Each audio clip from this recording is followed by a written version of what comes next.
Now, New Zealand hairdressers have faced a rush of customers itching for a trim after a drastic easing of coronavirus restrictions.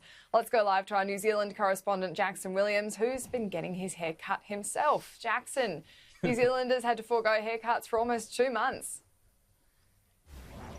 Yeah, including myself and Elise. It's been 10 weeks since the last trim. I'm in the final stages of getting a cut today. Hairdressers across the country were forced to close for 7 weeks because of the strict coronavirus restrictions in place in the country. But that all changed yesterday when those restrictions were really drastically wound back, and we saw huge queues, people lining up in the middle of the night at the first possible opportunity when some barber stores across New Zealand closed. Obviously, it's been a small sacrifice that people have had to make to forego a haircut for that extended period, given the significant health gains that we have achieved here in New Zealand. But you do have to feel for the business owners, because their doors have been shut for a 7-week period. They have had no revenue whatsoever. I might bring in Dan. He's the gentleman who's been cutting my hair. He's the owner of Gallagher's hair salon here in Wellington. Dan, you've done a pretty good job so far. Thank you.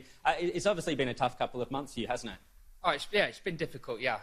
Especially, being in that sort of creative industry as well, having not been able to use my hands to do my work. It's been difficult, but yeah, it's great to be back, and obviously it's been blooming busy. Do you know what I mean? So yeah, just how busy? Can you just speak to that? How many bookings have you had every day?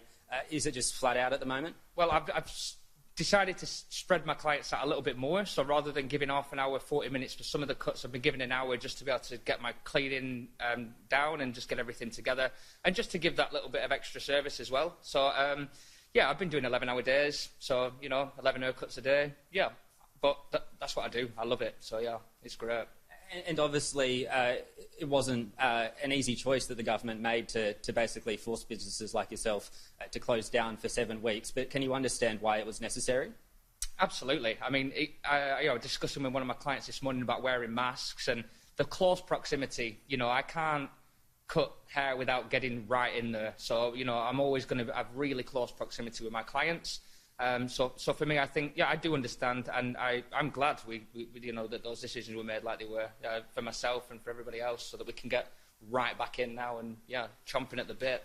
Great to hear. Thank you, Dan. Great to hear it's busy. He's hoping that business continues to boom for the foreseeable future. And Elise, we better get back to my haircut. I don't think he's done too bad of a job so far.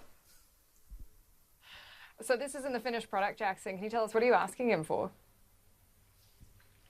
Oh, it's almost a finished product. I almost went for the mullet, but I thought that probably wouldn't be appropriate for television. I was tempted at one point throughout the lockdown to just go for the buzz cut, just to forget about it, but I thought that probably wouldn't be a great idea. So I am glad, I am relieved that I waited until Dan was able to open his business back up once again. So almost the finished product. I think we're 90% of the way there.